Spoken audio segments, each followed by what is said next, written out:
Assalamualaikum dan salam sejahtera. Saya Aiman Alif bin Faizam, kru TV PSS SMK Teluk Mas, bersiaran secara langsung di Dewan Mini Kantin SMK Teluk Mas sempena program Remaja Hebat Jauhi Maksiat. Program ini dijalankan dengan kerjasama Jabatan Agama Islam Negeri Melaka, Jabatan Pendidikan Negeri Melaka, Unit Bimbingan dan Kaunseling, Panitia Pendidikan Islam dan Jawatan Kuasa Pembangunan Sasia dan Kerohanian SMK Teluk Mas.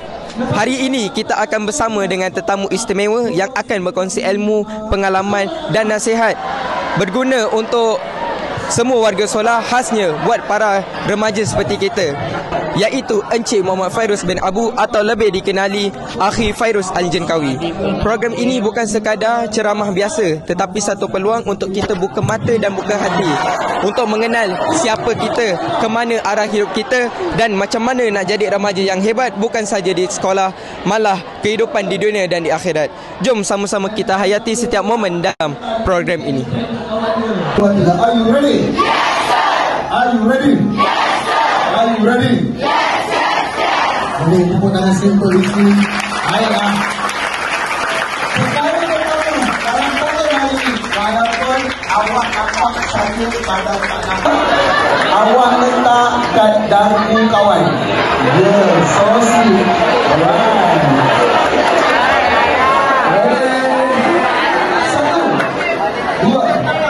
Tiga, empat, lima, dua, satu, lima, empat, tiga.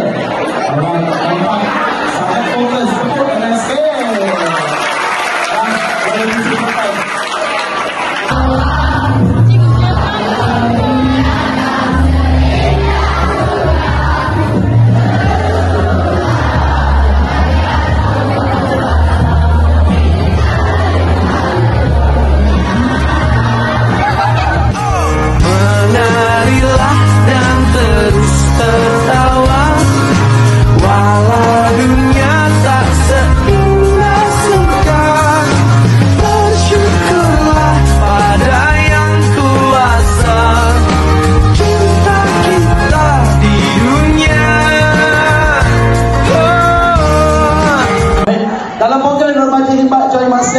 Kerjasama PPD JPN juga Jabatan Agama Islam Melaka. Remaja Hebat Jauhi Maksiat. Siapa lepas ni yang akan jadi remaja yang hebat jauhi maksiat? Siapa? Saya!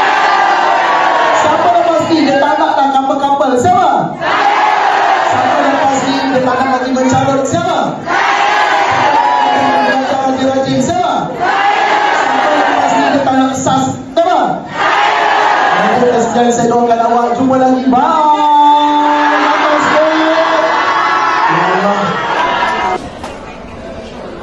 Bersama-sama saya Encik Khairul Anwar bin Yaakob, penolong pengarah Unit Hal Ehwal Murid Jabatan Pendidikan Negeri Melaka. Baiklah tuan, apakah tujuan program ini dijalankan di sekolah-sekolah Negeri Melaka? Okey, terlebih dahulu saya ucapkan ribuan terima kasih kepada pihak sekolah di atas kesudian menerima program kerjasama Jabatan Pendidikan Negeri Melaka dan Jabatan Agama Islam Negeri Melaka untuk mengadakan program Remaja Hebat Jauhi Maksiat. Dan program ini adalah bertujuan untuk intervensi ataupun pencegahan bagi isu-isu murid berkaitan tentang salah laku seksual, begitu juga dengan kesalahan-kesalahan yang lain. Dan kita mengharapkan intervensi ini dapat dilaksanakan di sekolah, bukan saja di sekolah SMK Teluk Mas ini, dan dapat juga dilaksanakan di sekolah-sekolah yang lain bagi tujuan pencegahan salah laku murid. Baik, terima kasih tuan. Seterusnya, dengan berjalannya program seperti ini, apakah harapan pihak jabatan kepada murid-murid sekolah Negeri Melaka ini? Okey, harapan kita yang pertama mestilah untuk menurunkan ataupun mengurangkan salah laku murid berkaitan tentang salah laku seksual, buli, isu vape dan sebagainya. dan program ini ada sebenarnya memberikan kesedaran kepada semua murid apabila penceramah menyampaikan terdapat sentuhan-sentuhan yang sebelum ni mungkin murid tak pernah terima pun. Selalu biasanya kalau kata murid melakukan salah laku akan diambil tindakan oleh disiplin berdasarkan peraturan-peraturan sekolah. Tapi hari ini program ini dia dilaksanakan dengan cara sentuhan, memberikan kesedaran kepada semua murid yang sebelum ni mungkin murid tak pernah pun terima. Baik, terima kasih Tuan atas perkongsian yang sangat bermakna ini. Semoga dengan perkongsian Tuan sebentar tadi memberi kesedaran kepada para pelajar, khususnya pelajar SMK Teluk Mas. Okey, terima kasih semua. Assalamualaikum Ustaz. Waalaikumsalam warahmatullahi. Terima kasih kerana sudi hadir dalam interview ini. Baik, terima kasih. Baiklah. Sama-sama. Ustaz, pada pandangan Ustaz, bagaimana program ini mampu memberi kesan kepada murid-murid sekolah? Baik, pada pandangan saya selaku penyuluh pengarah bahagian Undang-Undang Keluarga Islam Jabatan Agama Islam Melaka, program ini mampu memberi kesan kepada murid-murid sekolah dalam sudut sentuhan ataupun penambahbaikan dari sudut kaedah bagaimana untuk mitigasi, bagaimana untuk memberikan dorongan dan peluang untuk anak-anak khususnya golongan remaja kembali ke pangkal jalan, khususnya bagi mereka yang ada sedikit tersasar pada sebelum ni. Jadi pihak Jabatan Agama Islam Melaka mengambil langkah inisiatif dengan melaksanakan program seumpama ini bertujuan sebagai satu kaedah untuk memberikan contoh jalan yang terbaik sebagai remaja yang akan menjadi pelapis pemimpin negara pada satu hari nanti.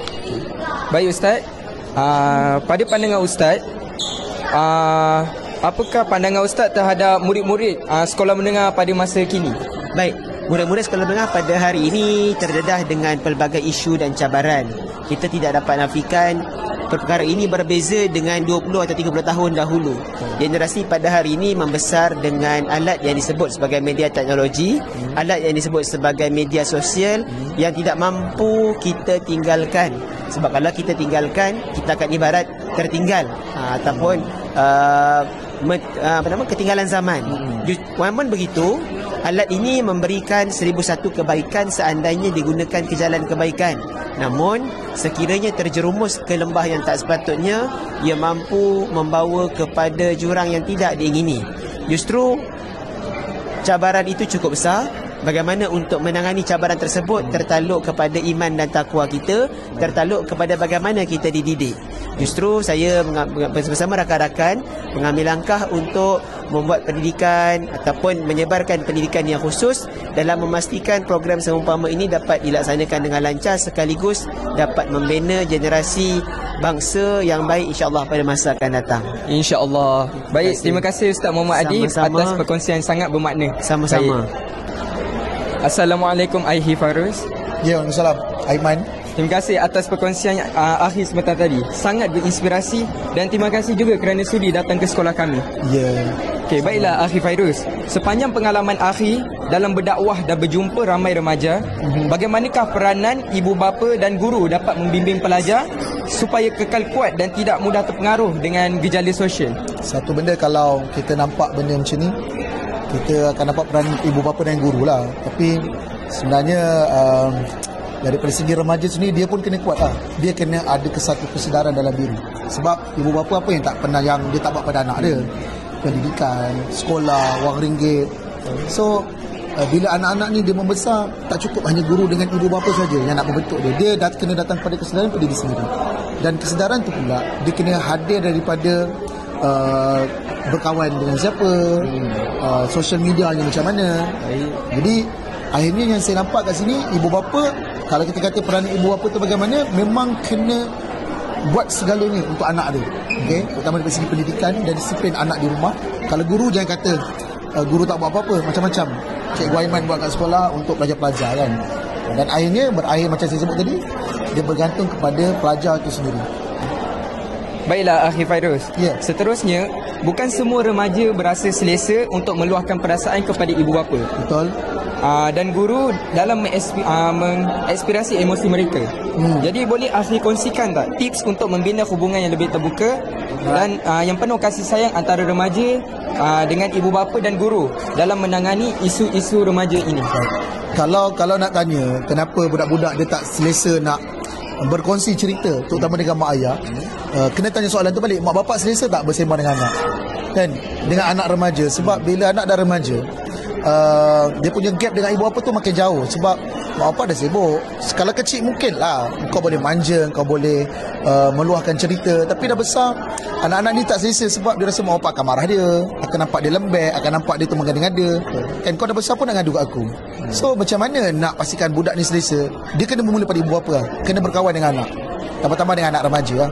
Kemudian remaja, pada diri remaja pula, kalau dia selesa nak bersembang dengan mak bapak dia jangan hanya cari mak bapak bila dia perlu pada mak bapak. Contoh, dia nak mak bapak bila nak duit, okay? Dia nak mak bapak bila dia ni ada masalah, kan? Sedangkan kalau kita macam ni lah, saya selalu kata pada budak sekolah, kalau kau nak mak bapak kau puji kau, kenapa kau tak puji mak bapak dulu?